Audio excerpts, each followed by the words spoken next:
అందరికీ నమస్కారం. 10వ తరగతి రిజల్ట్స్ రాబోతున్నాం. దాని గురించి కొన్ని విషయాలు మాట్లాడడానికి మీ ముందు రావడం జరిగింది. అందరు కూడా తెలుసు, ఇటీవల ఇంటర్మీడియట్ ఎగ్జామ్ రిజల్ట్ రావడం జరిగింది. కొంతమంది ఆత్మహత్యలు చేసుకోవడము చాలా బాధ అనిపించింది. వాళ్ళు తల్లిదండ్రులు కూడా చాలా బాధలు, చాలా విషయాలు కూడా బయట రావడం జరిగింది. మన ఉమెన్ సేఫ్టీ వింగ్ ఆఫీసర్స్ ఇటీవల ఆత్మహత్య చేసుకున్న పిల్లల తల్లిదండ్రుల దగ్గర వెళ్ళి అక్కడ జరిగిన కొన్ని విషయాల పైన మాట్లాడడం జరిగింది. ఎగ్జామ్స్ రిజల్ట్స్ అది మన ఒక కెరియర్ భాగం. 10th ఎగ్జామ్ అంటే ఒక కెరియర్ లో ఒక చిన్న స్టెప్. ఈ రిజల్ట్స్ వచ్చే ముందు గానీ రిజల్ట్స్ తర్వాత టీచర్స్ పైన, పేరెంట్స్ పైన జవాబుదారీ ఉంది. ఇటీవల చూసింది ఏమంటే పేరెంట్స్ వాళ్ళ ఆశల్ని వాళ్ళు పిల్లల పైన రుద్దడానికి ప్రయత్నం చేస్తారు. పిల్లల ద్వారా సాధించాలని చెప్పి వాళ్ళు చూస్తుంటారు. అది మంచిది కాదు. పిల్లలకి అట్లా వచ్చింది, మా పిల్లలకి ఇట్లా వచ్చిందని చెప్పి వాళ్ళు మాట్లాడడం కూడా మంచిది కాదు. చాలా మంది వాళ్ళు పిల్లలు కూడా వాళ్ళు ఏమనుకుంటారంటే మనం ఫెయిల్ అయితే సమాజం మన గురించి ఏం ఆలోచిస్తుందని చెప్పి బాధపడుతుంటారు. సో ముఖ్యంగా ఎగ్జామ్స్ వచ్చిన తర్వాత పేరెంట్స్ అందరికి, ముఖ్యంగా టీచర్స్ అందరు కూడా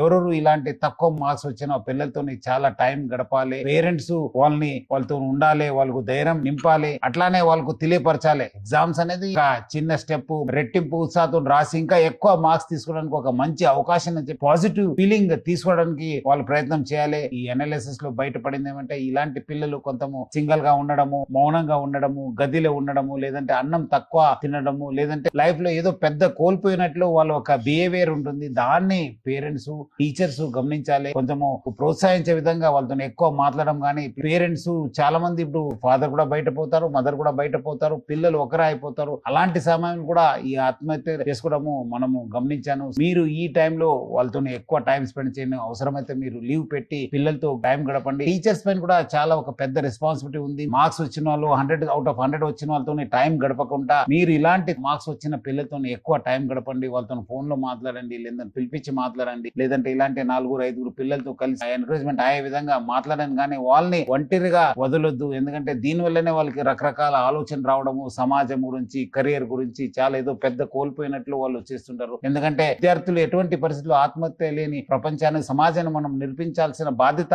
మా అందరి పైన ఉంది. టీచర్స్, పేరెంట్స్ వాళ్ళు ఆల్రెడీ ఇప్పటి నుంచే నాకు మార్క్స్ తక్కువ వస్తుంది, నాకు అట్లా వస్తుంది అని చెప్పి మాట్లాడుతుంటారు. వాళ్ళు ఇప్పటి నుంచే మీరు వాళ్ళకి మెంటల్ ప్రిపేర్ చేసి ఏ మార్క్స్ వచ్చినా మనకు మంచి జరుగుతుంది, what ever happens for the best అనే ఒక పాజిటివ్ కాన్సెప్ట్ తోని ముందుకెళ్లాలని చెప్పి నేను తల్లిదండ్రులకి, విద్యార్థులకి, టీచర్స్ కోరుతున్నాను. విద్యార్థులు కూడా మీరు పెద్ద సమాజంలో ఏదో కోల్పోయినా అంటే అనుకోవడానికి లేదు.